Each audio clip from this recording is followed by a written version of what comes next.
A New York judge on Tuesday canceled the certificates of the key businesses behind Donald Trump's empire, ordering a quick timeline to dissolve the Trump Organization and other corporate entities. Manhattan Supreme Court Justice Arthur Engoron's blockbuster ruling found that the former president and his business leaders failed to correct course after being warned of a propensity to engage in persistent fraud.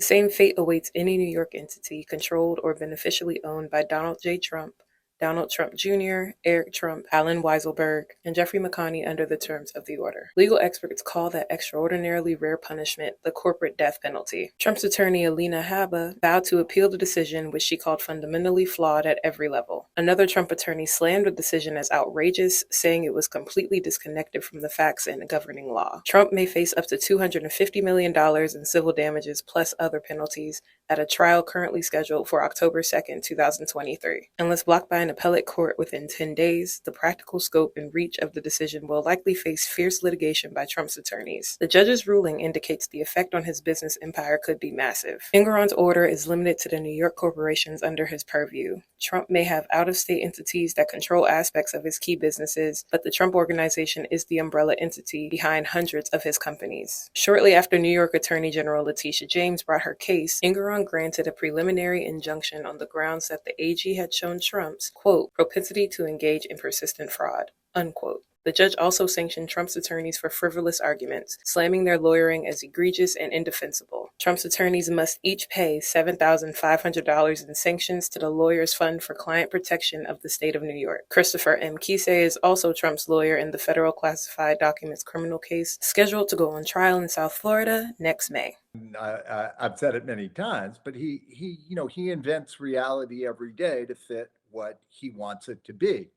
And he has demeaned the value of truth in a way that has gone, not just has he been able to brand himself, as David said, but he spawned all kinds of follow-alongs and imitators who are now doing the same. So this is who he is. He is a congenital liar.